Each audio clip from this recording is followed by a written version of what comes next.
یہ جو مذہب کے نام پر دہشت گردی ہے، یہاں پر پاکستان میں اگر 100% نہیں تو ایٹ لیسٹ 70-80% یہ کنسنسس پایا جاتا ہے کہ یہ لوگ ٹیررسٹ ہیں. لیکن ادھر جو قوم پرستی کے نام پر وائلنس ہے، یہ ہم کنفیوزڈ ہیں، ہم ان کو ناراض بلوچ کہتے ہیں. اب دیکھیں نا کہ یہ کہاں کا انصاف ہے کہ یہ جو وائلنس ہے اس کو ہم اس طرح ٹریٹ ہی نہیں کریں. ہمارا میڈیا کنفیوزڈ ہے، ہمارا پارلیمنٹ کنفیوزڈ ہے، ہماری سیکورٹی اسٹیبلشمنٹ کنفیوزڈ ہے. یہ جنگ لڑنی ہوگی، اور جنگ لڑنے کے لیے سب سے بنیادی چیز حبیب اکرم صاحب ول ہے. اگر نہیں لڑنی ہے تو پھر بلوچستان ان کے حوالے کر دیں. ہم جیسے جو پیٹریوٹ لوگ ہوں گے پاکستان کے کونے کونے میں، ہم بہاری بن کے کہیں رہ لیں گے. تو یہ تو کوئی طریقہ نہیں ہے کہ آپ لوگوں کو بالکل ہی ایسے چھوڑ دیں کہ نہ ان کا کوئی پرسان حال ہو. اول جب وہ مارے جائیں تب بھی ان کا کوئی پوچھنے والا نہ ہو، زخمی ہو تب ان کا کوئی پوچھنے والا نہ ہو. اسٹیٹ کی جو سیکورٹی اپریٹس ہے وہ اپریٹس مسنگ ہے، وہ بلوچستان میں اب نظر نہیں آ رہی. سب سے بڑا نیریٹو ہے، وہ نیریٹو ہم پولیٹیشنز نے بلوچستان کا چلانا ہے، ہمارے منسٹرز نے چلانا ہے، ہماری کیبنٹ نے چلانا ہے. وہ بھی آپ کو بلوچستان کے کانٹیکسٹ میں مسنگ نظر آتی ہے. جتنا بڑا واقعہ ہو جائے ہمیں کہیں کوئی بلوچستان سے نظر نہیں آتا کہ وہ اس واقعے کو آن کرے، اپنے لوگوں کو آن کرے، اور لوگوں کو جو پوسٹ مینجمنٹ ہوتی ہے انسیڈنٹس کی اس کو مینج کرے. انفارچونیٹلی ہم ہر پرونگ سے، مجھے یہ نہیں کہنا چاہیے لیکن اس وقت بلوچستان میں جو دہشت گرد ہیں ان کو ہم نے کھلی چھوٹ دی ہوئی ہے. اچھا یہ بتائیے کہ ہم نے پچھلے دنوں کچھ یہ بھی سننے میں آ رہا ہے کہ کچھ پولیٹیکل پریشر کی وجہ سے یا so called confidence building measures کے لیے کچھ چیک پوسٹیں ختم کی، تو اس کی وجہ سے بھی ہماری سیکیورٹی میں کمزوری واقع ہو گئی. کیا ایسا ہوا ہے؟ دیکھیں میں ڈیرہ بگٹی کے کانٹیکسٹ میں آپ کو بتاؤں 100%، 200% یہ جو آج لوگوں کی کلنگز ہوئی ہیں یہ ایس سی کی پوسٹ ہٹانے کی وجہ سے ہوئی ہیں. اگر آج فرنٹیئر کورٹ کی پوسٹیں رہتی، دیکھیں نا اگر پوسٹوں سے کسی کو پرابلم ہے، اگر وہ کسی عام آدمی کو تنگ کرتے ہیں گزرتے ہوئے، تو اس کی مینجمنٹ ٹھیک کریں نا، اس کو ٹھیک کرنے کی کوشش کریں بجائے اس کی اس کو ختم کر دیں. یہ کہاں کا وائزنس ہے؟ یہ سیٹل ہے.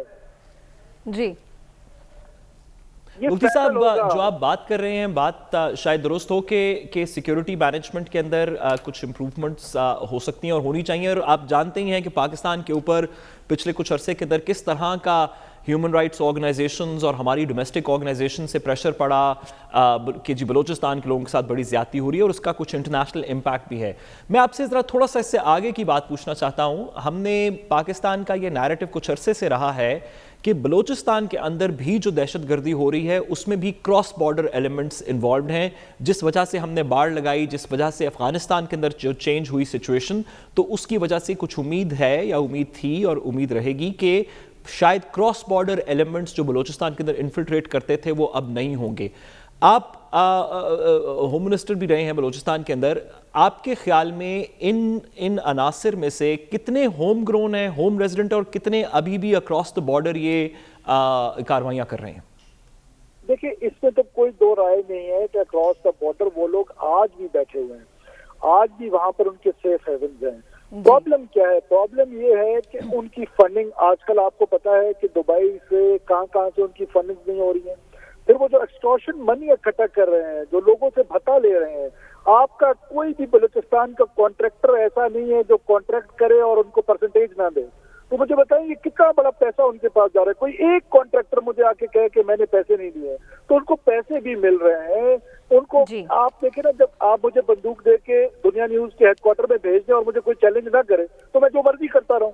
یہی کچھ ہو رہا ہے بلوچستان میں. ہم ان کو کوئی چیلنج کرنے کے لیے تیار نہیں ہے، اور فوج جو ہے وہ لڑتی ہے، قومیں اس کے پیچھے کھڑی ہوتی ہے، اور قوم جو ہے وہ پارلیمنٹ ہے.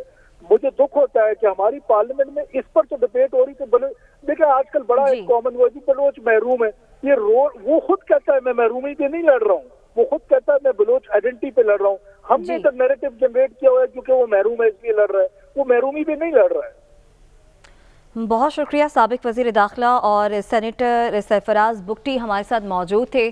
حبیب صاحب، سرفراز بگٹی صاحب نے جن معاملات کی نشاندہی کی ان کے تناظر میں اب آپ کیا سمجھتے ہیں؟ کیا وجوہات ہیں جس کی بنا پر دہشت گردی کے واقعات میں اضافہ ہو رہا ہے؟ وہ کون سے عوامل ہیں جو اس نئی لہر کو تقویت پہنچا رہے ہیں؟ دیکھیے 2014 میں 14 کے آخر میں جب اے پی ایس جیسا اندوہناک واقعہ ہوا تھا عمر باب، اس وقت اس کے فوری بعد ایک آل پارٹیز کانفرنس ہوئی تھی جس میں نیشنل ایکشن پلان بھی بنا تھا، اور اس نیشنل ایکشن پلان میں یہ کہا گیا تھا کہ جو باقی سب کے ساتھ تو لڑیں گے، لیکن بلوچ جو سیپریٹسٹ ہیں یا بلوچ کے نام پر جو دہشت گردی ہو رہی ہے اس کو ہم ناراض قرار دیتے ہوئے اس کے ساتھ صلح صفائی کریں گے۔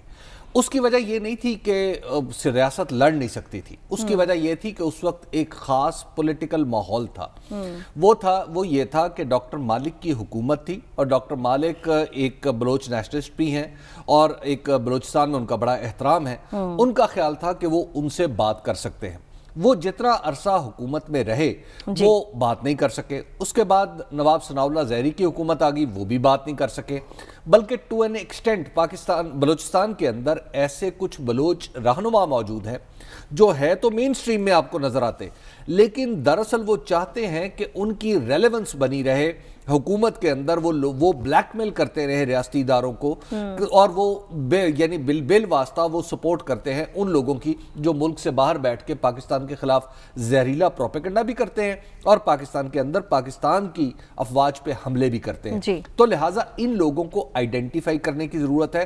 یہ جو صلح صفائی کے پیغامات ہیں یہ دراصل الٹیمیٹلی دہشت گردوں کو مضبوط کرتے ہیں۔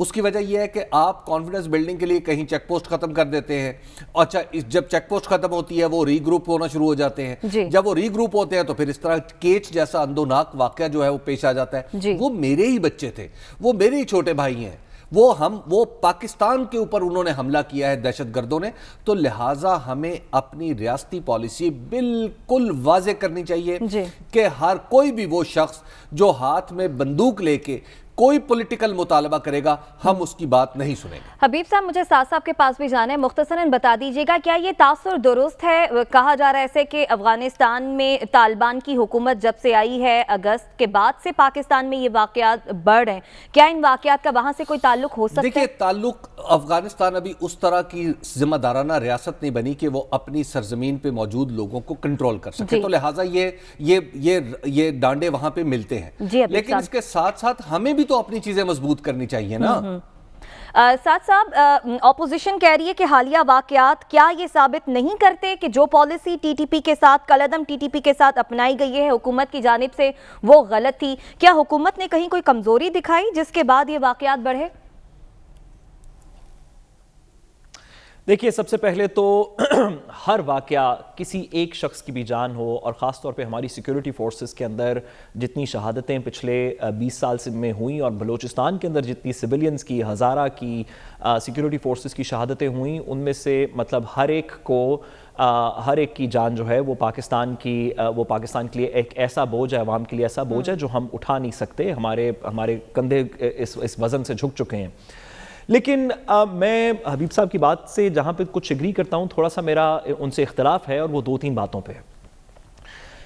کسی وجہ سے آپ اس بات سے اگری کر لیں یا ڈس ایگری کر لیں، آپ کا میرا اختلاف ہو سکتا ہے، بہت سے لوگوں کا اختلاف ہے، لیکن کسی وجہ سے عمران خان صاحب کی 2001 کے بعد سے آج تک ایک سمپل پالیسی رہی ہے یا ایک کنسسٹنٹ پالیسی رہی ہے کہ اس خطے میں دہشت گردی اور جنگ کا خاتمہ بندوق سے نہیں ہوگا بلکہ مذاکرات سے ہوگا۔ جب پاکستان نے وار آن ٹیرر کو جوائن کیا 2001 میں، اس وقت سے لے کے مختلف پولیٹیکل پارٹیز کبھی سپورٹ کرتی رہیں، کبھی اپوز کرتی رہیں، لیکن عمران خان صاحب جب وہ گورنمنٹ میں نہیں بھی تھے تو ان کی کنسسٹنٹ پالیسی رہی کہ ہم نیگوشیٹڈ پولیٹیکل سلوشن چاہتے ہیں، پاکستان کے اندر کے مسکرینٹس کے ساتھ بھی اور پاکستان کے باہر کے مسکرینٹس کے ساتھ بھی۔ اس کا ملٹری سلوشن نہیں ہے، اور یہ وہ بات اپنے انٹرویوز کے اندر ریسنٹلی بھی کہتے رہے۔ تو عمران خان صاحب کی اس پالیسی سے ڈس ایگریمنٹ ہو سکتا ہے، لیکن بظاہر لگتا یہ ہے کہ گورنمنٹ، عمران خان صاحب کی گورنمنٹ اپنی تمام ایفرٹس کو جس حد تک ہو سکے نیگوشیٹڈ پولیٹیکل سیٹلمنٹ کرنا چاہتی ہے، ملٹری سیٹلمنٹ نہیں کرنا چاہتی ہے، ملٹری ایکشن نہیں کرنا چاہتی۔ اب اگر اس بات کو تھوڑا سا آگے بڑھائیں، پاکستان میں اس بیلٹ میں یہ جو وزیرستان وغیرہ والی بیلٹ ہے اور آگے نیچے بلوچستان والی بیلٹ ہے، اس میں 2 قسم کے ٹیررسٹ ایلیمنٹس ہمیں پرائمریلی نظر آئے۔